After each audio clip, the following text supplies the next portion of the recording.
Hi everyone. Today my topic of discussion is digestion in small intestine. Small intestine को हम छोटी आंत भी कहते हैं।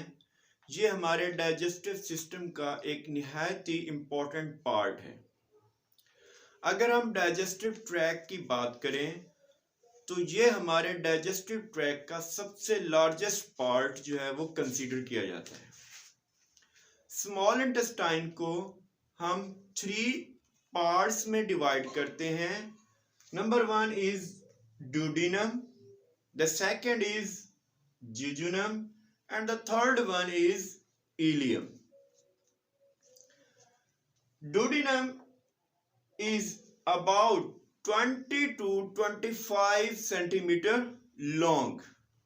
स्मॉल इंटेस्टाइन का सबसे पहला पार्ट है जो कि तकरीबन 20 से 25 सेंटीमीटर लॉन्ग है। नेक्स्ट है हमारे पास जिजुनम जो कि 2.5 मीटर लॉन्ग एंड और स्मॉल इंटेस्टाइन का ये 2/5 पार्ट जो है वो बनता है।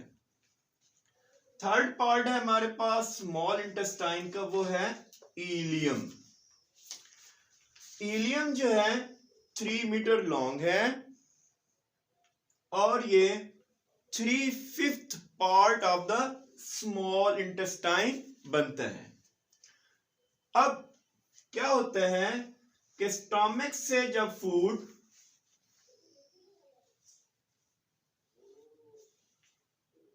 इंटर होती है स्मॉल इंटेस्टाइन के पहले पार्ट में जिसे हम कहते हैं डुओडेनम। ये जो डुओडेनम होता है आमतौर पर एक छोटा सा पार्ट है स्मॉल इंटेस्टाइन का जो कि सी शेप्ड होता है, जिसकी लेंथ जो है 20 to 25 सेंटीमीटर लॉन्ग होती है। तो ये हमारे पास डुओडेनम कहलाता है, सी शेप एरिया है। इस स्टोमिक के एंड पर जो स्फिंक्टर मौजूद है उसे हम पाइलोरिक स्फिंक्टर कहते हैं। यहां से फूड इस स्फिंक्टर्स के जरिए थोड़े थोड़े वक्फों के बाद इस स्मॉल इंटेस्टाइन के फर्स्ट पार्ट में एंटर होती है जिसे हम डुओडेनम कहते हैं। इस डुओडेनम में कुछ सीक्रेशंस भी एंटर होती हैं थ्रू डक्ट्स जिन्हें हम बाइल डक्ट्स और पैनक्रियाटिक डक्ट्स कहते हैं। इन डक्ट्स के जरिए पैनक्रियाटिक जूस इंटर होता है डुओडेनम में और लीवर से बाइल जो है वो इंटर होती है इस पार्ट में जिसे हम डुओडेनम कहते हैं। डुओडेनम के बाद नेक्स्ट जो पार्ट आता है जिजुनम का और इलियम का, ये हाईली क्वाइल्ड होते हैं और ये मेसेंट्री के साथ, हमारे बॉडी की मेसेंट्री के साथ ये जुड़े हुए होते हैं। सो यहां पर ये नेक्स्ट फर्दर जो है जिजुनम और इलियम जो है ये बल खाई हुई ट्यूब्स हैं। अगर हम यहां पर देखें तो आपको क्लियर नजर आएगा कि यहां स्टोमिक एंड हुआ और उसके बाद स्मॉल इंटेस्टाइन स्टार्ट हुई। ये जो पार्ट है ये हमारे पास असेंडिंग कोलन है, ये हमारे पास ट्रांसवर्स कोलन है और ये डिसेंडिंग कोलन है जो कि लार्ज इंटेस्टाइन का पार्ट है। इसी के अंदर जो है आप यहां पर देखें इनसाइड मिड एरिया में स्मॉल इंटेस्टाइन मौजूद है जो कि क्वाइल्ड है, काफी ज्यादा बल खाई हुई है।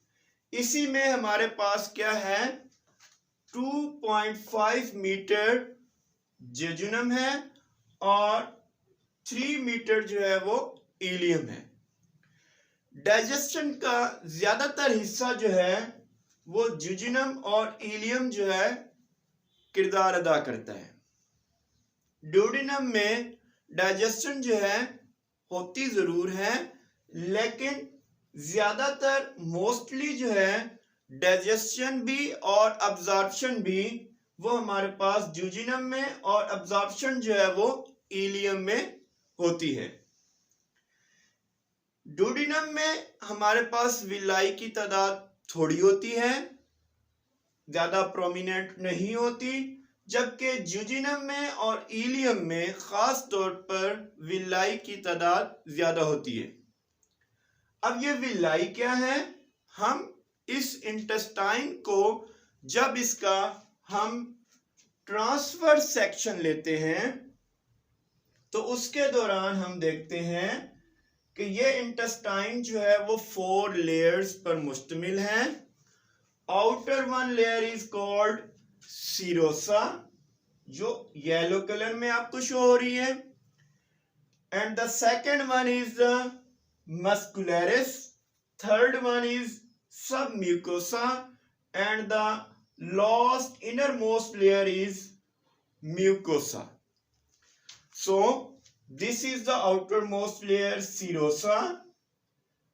Second is submuscularis. Second is muscularis, that consists of longitudinal and circular muscles. Third one layer is submucosa, and the innermost layer is called the mucosa. इस innermost layers में हमारे पास क्या होते हैं? बहुत सारी वेलवेटी अपीयरेंस जो है वो देखने को मिलती है।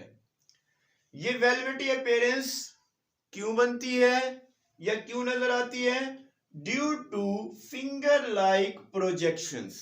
स्मॉल इंटेस्टाइन के इनर पार्ट में बहुत सारे फिंगर लाइक प्रोजेक्शंस होती हैं जिन्हें हम कहते हैं विलस।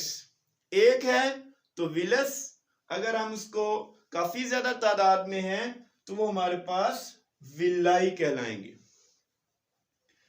अब ये विलस जो है, फिंगर लाइक प्रोजेक्शंस जो है, इसमें हमारे पास ब्लड कैपिलरीज हैं जिनमें हमारे पास आर्टरीज और वेन्स जो हैं वो बन रही हैं, और इसी में ही हमारे पास लिम्फेटिक सिस्टम की एक डक्ट मौजूद है जिसे हम लैक्टील कहते हैं, जो कि फैट की अब्जॉर्प्शन करती है।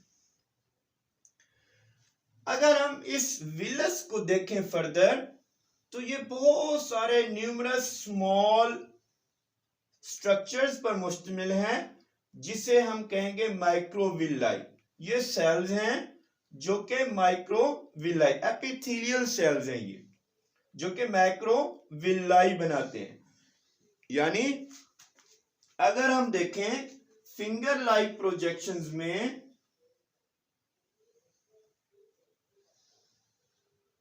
देन बहुत सारे छोटे छोटे सेल्स मौजूद हैं जो क्या कहलाते हैं? माइक्रोविलाई। ये माइक्रोविलाई एरिया ऑफ अब्जॉर्प्शन जो है वो बढ़ाते हैं, जिससे क्या होता है? इनका एरिया बहुत ज्यादा हो जाता है, डाइजेशन प्लस अब्जॉर्प्शन जो है वो रेट बढ़ जाता है।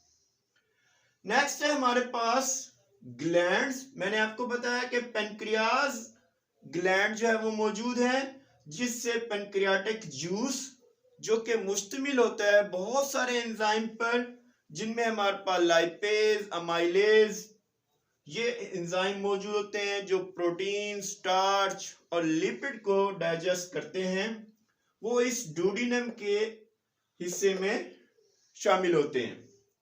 लीवर से बाइल जो है वो भी इस ड्यूडिनम में शामिल होती है, और स्मॉल इंटेस्टाइन खुद इंटेस्टाइनल जूस बनाती है, जिसमें हमारे पास क्या है? ब्रूनर्स ग्लैंड्स हैं, और साथ ही है हमारे पास crypts of Lieberkuhn. Brunner glands mucus और बाइकार्बोनेट बनाता है ये ज्यादातर डुओडेनम के इस पार्ट में मौजूद होते हैं। उसकी वजह क्या है कि यहां जब फूड स्टोमक से इंटेस्टाइन में आती है तो वो एसिडिक होती है, जो क्या करती है, इंटेस्टाइनल जूस की सिक्रीशंस करती है, सिक्रेटिन हार्मोन को प्रमोट करती है, जिसके नतीजे में क्या होता है, इंटेस्टाइन जो है वो जूस बनाती है, ताकि एसिडिक फूड को सबसे पहले जो है वो अल्कलाइन से उनको नॉर्मल किया जाए, उसकी एसिडिटी को कम किया जाए। तो ब्रूनर ग्लैंड्स जो होते हैं वो म्यूकस के साथ साथ बाइकार्बोनेट बनाते हैं जो फूड की एसिडिटी को न्यूट्रलाइज करते हैं। ये ब्रूनर ग्लैंड्स हमारे पास इस विलाई के इस पार्ट में मौजूद होते हैं।